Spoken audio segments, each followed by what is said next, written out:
오늘은 사순절 5번째 주일을 맞이했습니다. 사순절 기간에는 더욱더 십자가를 바라보고 또 십자가에 집중하는 그런 교회의 절기입니다. 사순절이 깊어지면서 다음 주가 벌써 종료주일이 되고요. 그 종료주일이 지난 월요일부터 또 한 주간 토요일까지를 우리는 고난주간을 보내게 됩니다. 그 고난주간이 끝나는 그 주일이 이제 우리가 부활주일로 감사 예배를 드리는 그런 교회의 절기입니다. 그래서 사순절 기간 동안에는 평소에도 우리가 십자가에 집중을 하면서 신앙생활을 해야 되지만 더욱더 십자가를 가까이 가고 또 십자가를 바라볼 수 있는 그런 시간이 되어지기를 바랍니다. 우리를 움직이게 하는 것들이 많이 있습니다.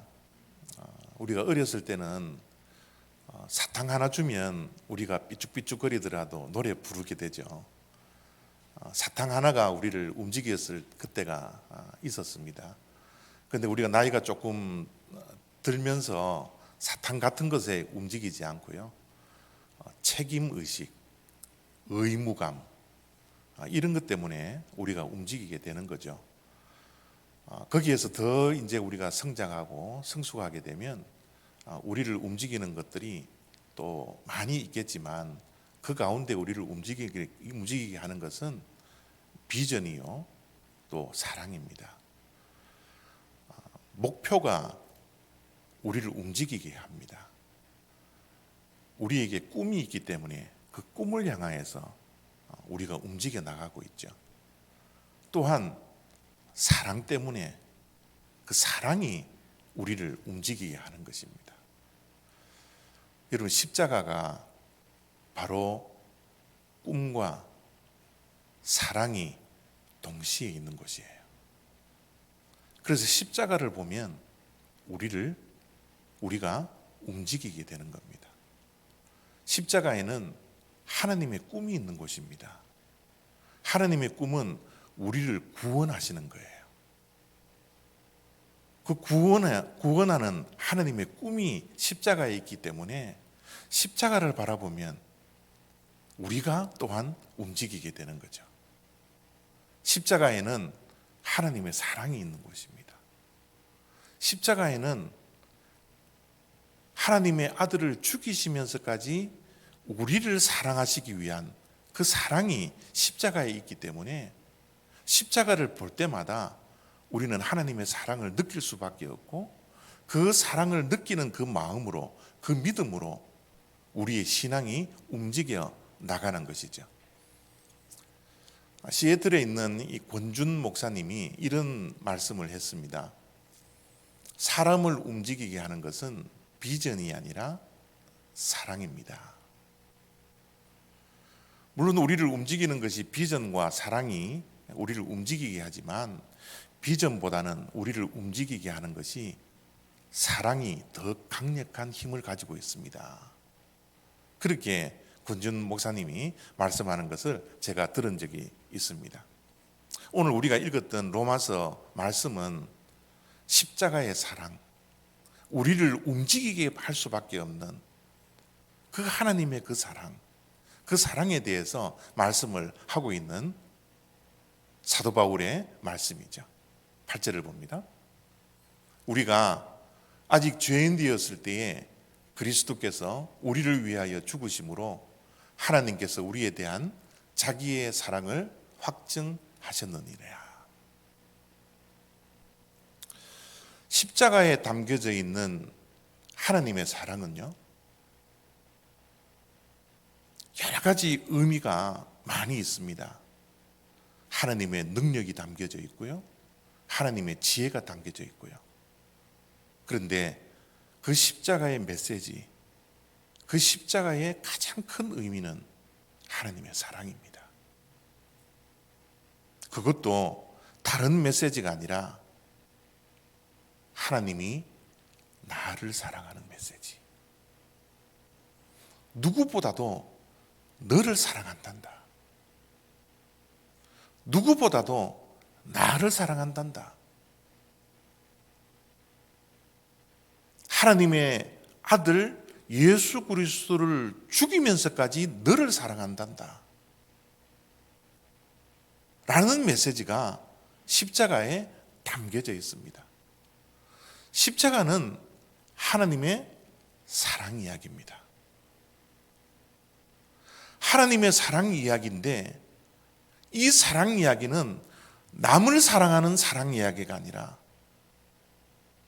우리가 구경꾼으로 참여하는 남의 사랑의 이야기가 아니라 하나님께서 나를 사랑하시는 그 사랑. 독생자 예수 그리스도를 십자가에서 죽이시면서까지 나를 사랑해 주셨던 그 사랑 이야기. 그 사랑 이야기가 바로 십자가에 담겨 있는 하나님의 사랑 이야기입니다. 이 하나님의 사랑의 이야기가 바로 나의 이야기가 될 때 나를 움직이게 합니다. 힘들고 어려울 때도 내 입에서 십자가를 바라보면 하나님이 나를 향한 그 사랑을 그 십자가에서 느끼기 시작하면 불평하지 않고 원망하지 않고 우리의 입술에 감사가 넘쳐납니다. 용서할 수 없는 사람들도 십자가의 그 사랑을 느낄 때 우리가 남을 용서할 수 있는 움직이는 힘이 우리들에게 주어집니다. 십자가를 볼 때마다 십자가의 사랑을 느낄 때마다 눈물로 주님 앞에 십자가 앞에 설 수밖에 없는 거예요. 이 세상이 얼마나 눈물이 많이 메마르게 합니까? 그러나 십자가의 사랑을 느낄 때마다 하나님이 얼마나 나를 사랑하는가 그것을 경험할 때마다 십자가 앞에서 눈물을 흘리게 하는 것이죠. 이곳을 사랑할 수 있는 힘도 바로 십자가의 사랑을 체험했기 때문에 우리가 이웃을 사랑하게 되는 것이죠. 십자가의 사랑을 내가 만날 때마다 내가 무릎 꿇고 십자가 앞에 나올 수밖에 없습니다. 기도할 수밖에 없어요. 나를 위해서 생명을 아끼지 않았던 그 십자가의 사랑을 우리가 경험할 때마다 하나님 앞에 헌신하지 않을 수가 없습니다. 우리를 움직이게 하는 것은 십자가의 사랑이에요. 우리의 변화를 한번 보십시오. 우리가 변화된 이 모습이 바로 십자가의 사랑이 나에 대한 하나님의 사랑이라는 것을 알고 있기 때문에 우리가 이렇게 변화된 모습으로 서 있지 않습니까? 오늘 하나님의 이 사랑 이야기는 정말 너무너무 놀랍습니다. 하나님이 우리를 언제 사랑해 주셨다고 오늘 8절 말씀은 우리들에게 말씀하고 있는가요? 하나님은 우리를 사랑해 주셨을 때 바로 아직도 죄인 되었을 때, 아직도 죄인일 때 우리를 사랑하신다라고 말씀하고 있습니다. 죄인들이 회개한 후에 하나님이 우리를 사랑해 준다라는 말씀이 아니에요. 회개도 하기 전에 아직도 죄인일 때 하나님은 우리를 사랑하신다라는 겁니다. 우리가 착하게 살면 사랑해 줄 게가 아닙니다. 우리가 의인일 때 사랑하겠다라는 말씀이 아니에요. 예수를 믿고 우리가 그리스도인이 되면 내가 너희들을 사랑해 줄 게도 아닙니다. 하나님의 말씀에 순종하고 복종할 때 너희들을 사랑할게 라는 메시지가 아닙니다. 십자가는 저런 것들이 완전히 없을 때, 아직도 죄인일 때 하나님은 우리를 특별히 사랑해 주신다라는 거죠. 아직이라는 단어를 사전에 찾아보니까 저렇게 정의를 내리고 있더라고요. 어떤 일이나 상태가 끝나지 않고 지속되고 있을 때, 그때가 아직이라는 단어입니다.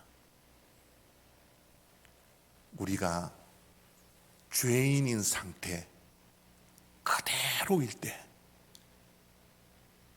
그때도 주님은 우리를 사랑한다라는 거예요.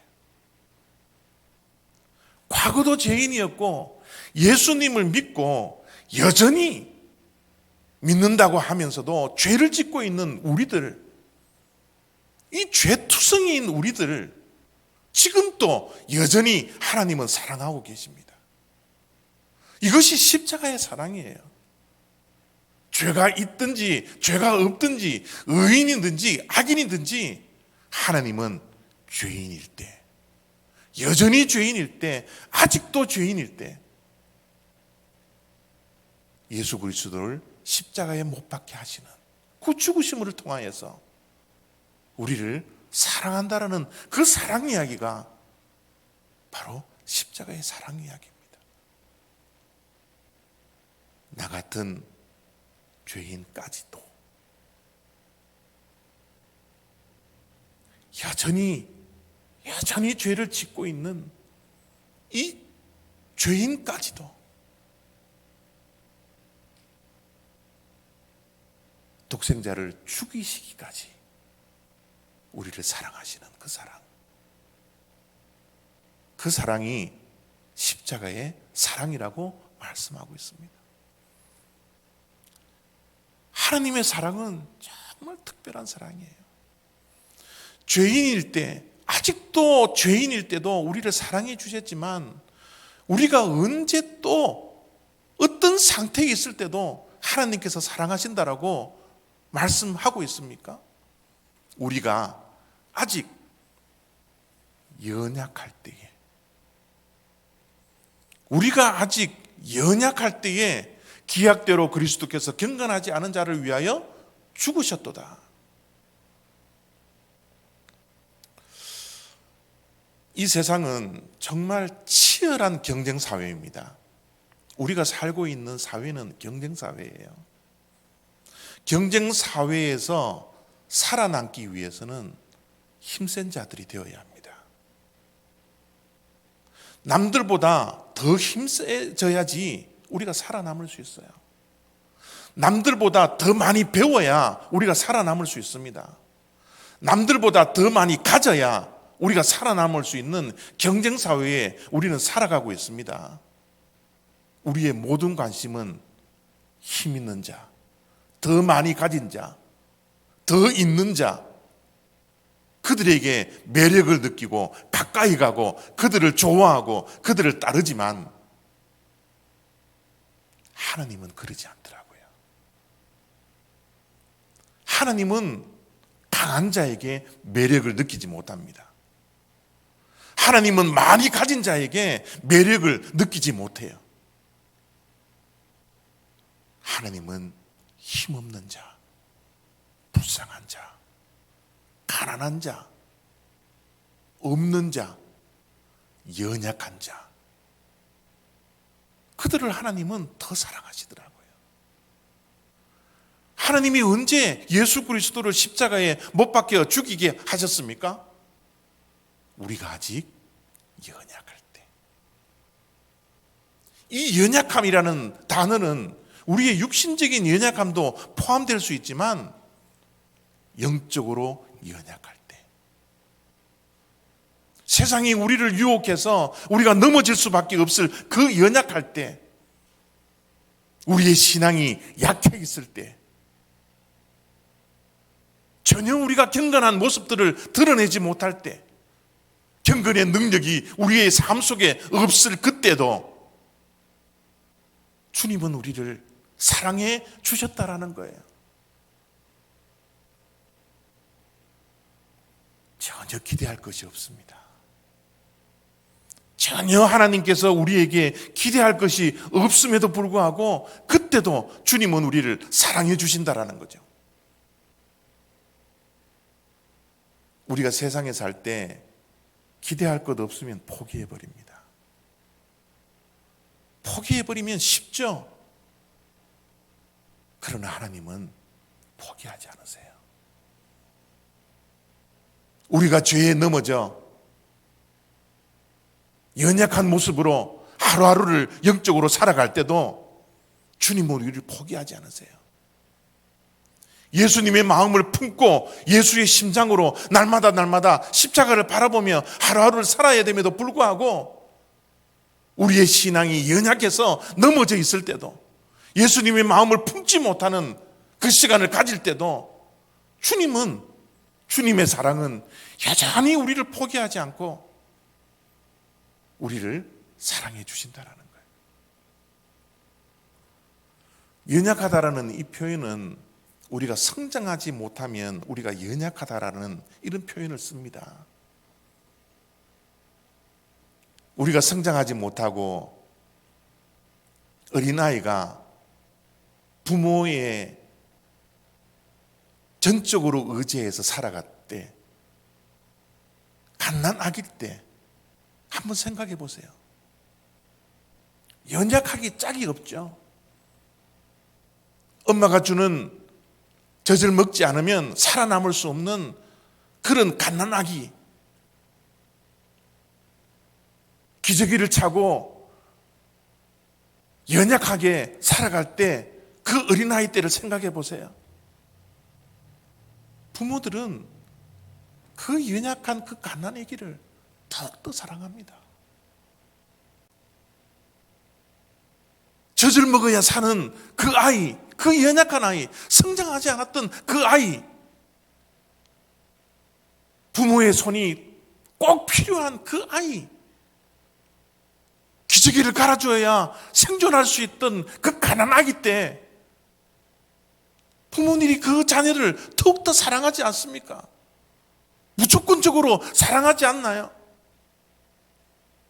우리가 그런 영적으로 연약하고 가난하기의 수준에 있다 할지라도, 우리가 아직 연약할 때라도, 경건하지 못할 때라도 하나님은 우리를 더욱더 사랑해 준다라는 거예요.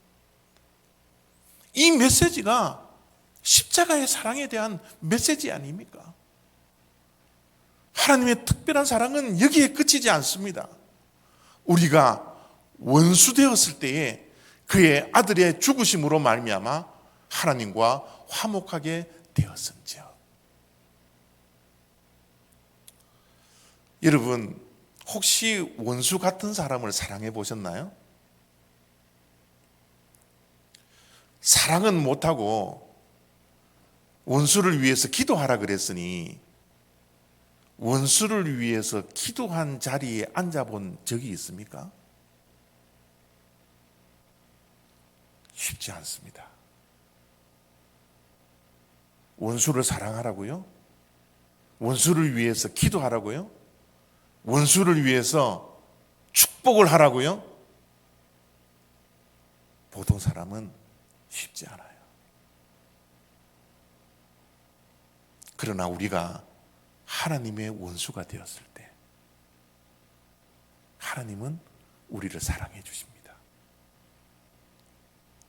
깨어진 관계 회복하는 것 정말 힘들다라는 것 우리가 너무나 잘 알잖아요. 왜 깨어진 관계가 회복되는 것이 힘듭니까? 깨진 것은 칼이 되어 우리들에게 돌아옵니다. 깨진 것은 칼이 되어서 우리의 마음에 비수같이 찌르기 때문에 그 비수같이 찌르는 깨어진 칼을 우리는 사랑할 수 없고 품을 수 없기 때문에 깨어진 관계를 회복하는 것이 너무너무 힘들어요. 심지어 원수같이 관계가 깨어지면 어떻게 사랑할 수 있고 어떻게 기도하며 축복할 수 있습니까?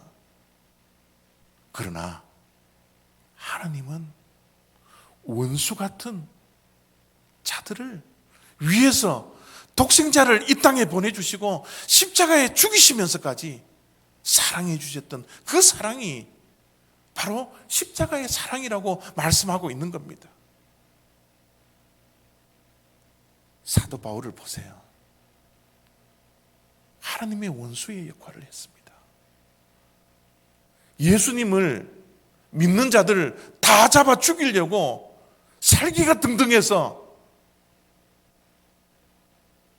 예수쟁이들을 잡으려고 했던 하나님의 원수였던 것이 바울이었지 않습니까? 어느 날 그 원수 같은 바울에게 부활하신 예수 그리스도가 찾아오신 거예요. 비수 같은 칼을 가슴에 품고 예수를 믿는 자들을 죽이려고 했던 그 사도 바울에게 찾아와 사랑으로 품어주십니다. 원수 같은 자를 사랑해 주시는 그 십자가의 사랑으로 사도 바울을 품어주셨던 거예요. 여러분, 사도 바울에게까지 갈 필요도 없습니다. 우리를 보세요. 저와 여러분들을 보세요. 우리는 날마다 하나님께 불순종하며 하나님을 믿는 자들을 핍박했던 자들이지 않습니까? 예수님을 믿는 교회 다니는 자들을 손가락질했던 자들이 바로 저와 여러분들이지 않습니까? 날마다 우리 입술에서는 저 예수쟁이들 하며 조롱했던 것이 우리들이지 않습니까? 아니, 우리들을 그런 표현도 쓸 필요도 없죠. 저 자신이 그랬어요. 하나님의 원수 같은 그런 삶들을 살아왔습니다. 그런데 사도 바울에게 홀연히 주님께서 찾아오신 것처럼 저의 삶 속에서도 하나님께서 홀연히 십자가의 사랑을 가지고 찾아오셔서 이 자리에 서 있지 않습니까? 바로 우리 같은 원수 같은 자들을 사랑해 주시는 그 하나님의 그 특별한 사랑, 그 사랑이 십자가의 사랑이지 않습니까? 하나님의 사랑은 최선일 때 사랑하는 것이 아니라 최악일 때도 사랑하시는 그 사랑이라는 거죠.